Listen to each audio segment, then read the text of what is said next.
जय श्रीराम मित्रांनो, हा माझा मित्र आहे विलास वाघचौरे। आज आलेला आहे कोकणामध्ये फिरायला आणि ह्याला आज आपण आपलं गाव आणि कोकण फिरवूया। कोकण म्हणजे रत्नागिरी फिरवतोय, तो गणपतीपुळे करून आपल्याकडे आलेला आहे। आता ह्याला मी माझं गाव फिरवलंय आणि आता जातोय आम्ही जी वादळामध्ये बोट वाहून आलेली वरसावे बोट तिथे। तर तुला कसं वाटतंय? खरंच मित्रांनो, गेल्या अनेक दिवसांपासून कोकणामध्ये येतोय फिरण्यासाठी, पण आजचा दिवस माझ्यासाठी खूप स्पेशल असणार आहे। कारण जयेश भाई आहे, केतकी आहे, यांच्यामुळं जे काही गोष्टी होत्या, जे काही पाहिजे राहिल्या होत्या, ते जवळून जाणून घेता आल्या आणि डोळ्याने पाहता आल्या। या दोन्ही गोष्टी मला आजच्या या सफरमध्ये मला खरं तर अनुभवता आल्या। आणि ते बोलते मला आता जे की पाण्यामध्ये भरकटलेली जी बोट आहे, अनेक रील्समध्ये पाहिले, अनेक यूट्यूबर असतील, अनेक इंस्टाग्रामवरती अनेक रील्स असतील, त्यामध्ये कंटिन्यू मी पाहत आलेलो आहे। पण कधी वाटलं नव्हतं एवढं लांब येऊन त्या बोटेपाशी जाईल, म्हणजे बोट तर जवळच आहे, जातोय शेजारून, पण माहिती नव्हतं। त्यासाठी कोकणातला आपला खास मित्र असला पाहिजे, कोकणातली आपली एखादी जवळची एखादी मैत्रीण असली पाहिजे, कोकणात आपलं एखादं हक्काचं घर असलं पाहिजे। कोकणातली माणसं खरंच खूप मवाळ आहेत। खरं तर बोलणं जास्त वर्ण फणसासारखी कठोर आहेत, पण आतनं आहेत ना एकदम रसाळ आहेत। अशीच कोकणातली माणसं आहेत आणि त्यातली ही जोड माझ्यासाठी खूप स्पेशल आहे। तर तुम्हाला एक गोष्ट दाखवायची आहे की इथे तुम्ही पावलं बघताय, ही पावलं आहेत बजरंगबलीची। आज माझा मित्र बारामतीवरनं आलेला आहे, त्याला फिरवायचं होतं म्हणून आम्ही इथे आणलेलं, तर त्याच निमित्ताने मी हा व्हिडिओ पण बनवलेला आहे।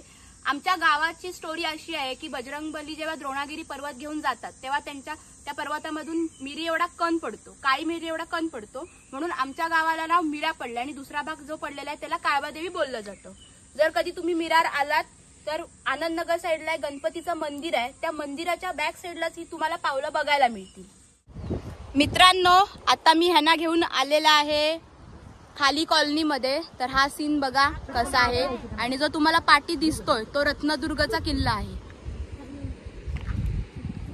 काय मग पुण्याची मंडळी, कसं वाटतंय तुम्हाला ह्या लोकेशनला येऊन? आवडलं का? ही आमची मेकअप आर्टिस्ट आहे आणि ह्या दोघी तिच्या बहिणी आहेत। जर कधी मेकअप करून हवा असेल तर हिला कॉन्टॅक्ट करा, फक्त फुकट येऊन कोणी मागू नका। कसं वाटलं बीच? हा आमचा ड्रायव्हर दादा आहे, छान गाडी चालवतोय। कसा वाटतोय पण तुला? आवडला? झोप नाही पूर्ण झाली बिचारा, काल रात्रीपासून ड्रायव्हिंग करतोय, त्याला ड्रायव्हरच बनवून ठेवला नाहीये।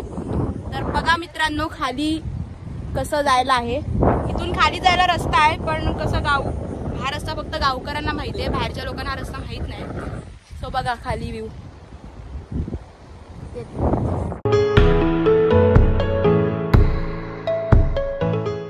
तर मित्रांनो, ही बघा ती बोट जी 5 वर्षाआधी वादळामध्ये इथे वाहून आलेली, आणि याचं पाठचं लोकेशन पण बघा किती छान आहे। तिथे समोरच तुम्हाला रत्नदुर्गचा किल्ला आणि खाली माशाची जेटी बघायला मिळेल, आणि तिकडे ब्रेकवॉटर आहे। बसरा स्टार नावाची बोट दुबईची आहे। गेल्या 5 वर्षाआधी ही बोट वादळामधून वाहत किनाऱ्याला येऊन थांबली होती। काही कायदेशीर कारवाईमुळे ही बोट इथेच आहे। पुढच्या 1-2 वर्षात ही स्क्रॅपमध्ये जाण्याची शक्यता आहे। तर कधी इकडे आलात तर भाटीमिरा साईडला ही बोट येऊन नक्की बघा। बघा पुण्याची मंडळी आपल्या कोकणात आलेली आहे आणि इथे बसून आम्ही कैरी खातोय। दुसऱ्याच्या बागेतून ही कैरी आम्ही खरं तर चोरून आणली आहे। जर मालकाचं नाव सांगितलं तर येऊन आम्हाला चोपल। कशी वाटली कोकणातली कैरी? मस्त ना? त्याचं जरा टेन्शनमध्ये कैरी चोरली तर कोण येऊन आम्हाला इथं हाणल बिनेल, पण कोण हाणणार नाही इथं। तशी कोकणची माणसाला साधी भोळी असतात, बरोबर की नाही? मेकअप वाली ताई विचार करते आता जरा मेकअप कोणाला करू। बिचारा आमचा ड्रायव्हर त्याच्या टेन्शनमध्ये आहे, मला सगळ्यांनी ड्रायव्हिंग लावली आहे, बघा त्याची हालत। इथे फक्त 20 रुपयाला तुम्हाला कोकम सरबत आहे, लिंबू सरबत आहे, कैरीचं पण, आणि इथे आंबे सुद्धा मिळतात। जर इथे आलात तर काकांकडनं हे नक्की घ्या। आणि छान बघा माडाच्या सावलीत समुद्राचा वारा आहे, वरती माड आहेत, असं नाही येत ना कोकणी भाषा मला। सो असं छान वाटतं इथे बसायला या, आणि ह्याचा सुद्धा आनंद नक्की घ्या। मित्रांनो, ही जी खडकं आहेत याला कालवाची खडकं बोलली जातात, आणि ही खडक आहेत ना अशा प्रकारे फोडून ह्याच्यामधून अशी ही कालवी काढली जातात. ही आमच्या कोकणातली एक युनिक पद्धत आहे. आणि ही खडकं जमा करायला खाडीत जावं लागतं. मित्रांनो, आत्ता आम्ही ह्यांना दाखवायला आलो आहोत रत्नागिरीतलं फिश इक्वॅरियम. तर जर कधी तुम्ही आला तिथे तर ह्या इक्वॅरियमला सुद्धा नक्की भेट द्या. ह्या इक्वॅरियममध्ये बघा मोठं कासव आहे. ते 50 वर्षापेक्षा जास्त वयाचं कासव आहे. आणि ते माझ्या पाठीमागे तुम्ही बघू शकता. हा देवमाशाचा सांगाड आहे जो गणपतीपुळा इथे भेटला होता.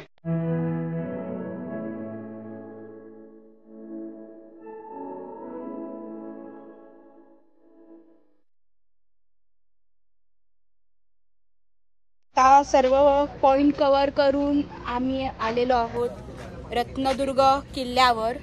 ह्या किल्ल्याचा वेगळा व्हिडिओ मी शूट करणार आहे. आत्ता फक्त मी माझ्या हे जे सगळे फ्रेंड्स आलेत ह्यांना फिरवत आहे. तर रत्नागिरीमध्ये काय काय पॉइंट कव्हर करू शकता हे दाखवण्यासाठी मी हा ब्लॉग शूट करत आहे. तर बघा, ती जी आहे ना मित्रांनो किल्ल्याची दुसरी साईड आहे. आणि किल्ल्यावर इथे छान नवीन शिवसृष्टी सुद्धा चालू झालेली आहे. तर तुम्ही सुद्धा असंच तुमच्या फॅमिली किंवा मित्रांसोबत कोकणात नक्की फिरायला या.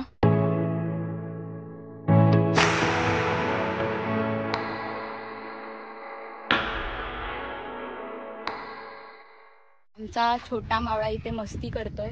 छत्रपती शिवाजी महाराज की जय. हर हर. ए सार्थक, गारद कशी देतात?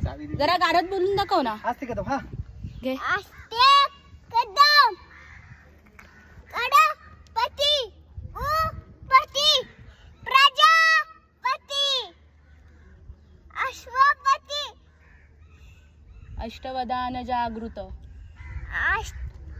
अष्टवधान जागृत. अष्टवधान जागृत. न्याय अलंकार मंडित शस्त्रास्त्र शास्त्र पारंगत राजनीती धुरंधर प्रौढ प्रताप पुरंदर क्षत्रिय कुलावध्वंस सुवर्ण सिंहासनाधीश्वर राजाधिराज श्रीमंत श्री श्री श्री छत्रपती शिवाजी महाराज की जय. हर हर. माझ्या मित्रांना जेवढे रत्नागिरीतले एका दिवसात स्पॉट कव्हर करता येतील तेवढे मी कव्हर करून दिलेले आहेत. ते कंटाळले होते, नाहीतर त्यांना अजून स्पॉट दाखवायचे होते. ते गेलेत आता त्यांच्या पुढच्या प्रवासाला. जर हा ब्लॉग तुम्हाला आवडला तर आपल्या चॅनलला सबस्क्राईब करायला विसरू नका आणि व्हिडिओला लाईक नक्की करा. आणि दरवेळेप्रमाणे मला मेसेज करून सांगा की हा ब्लॉग तुम्हाला कसा वाटला. जर तुम्ही रत्नागिरीमध्ये कधी आलात किंवा मला जर मेसेज केलात तर मी नक्की वेळ काढून तुम्हाला फिरवीन. तर भेटू आपण नेक्स्ट ब्लॉगमध्ये.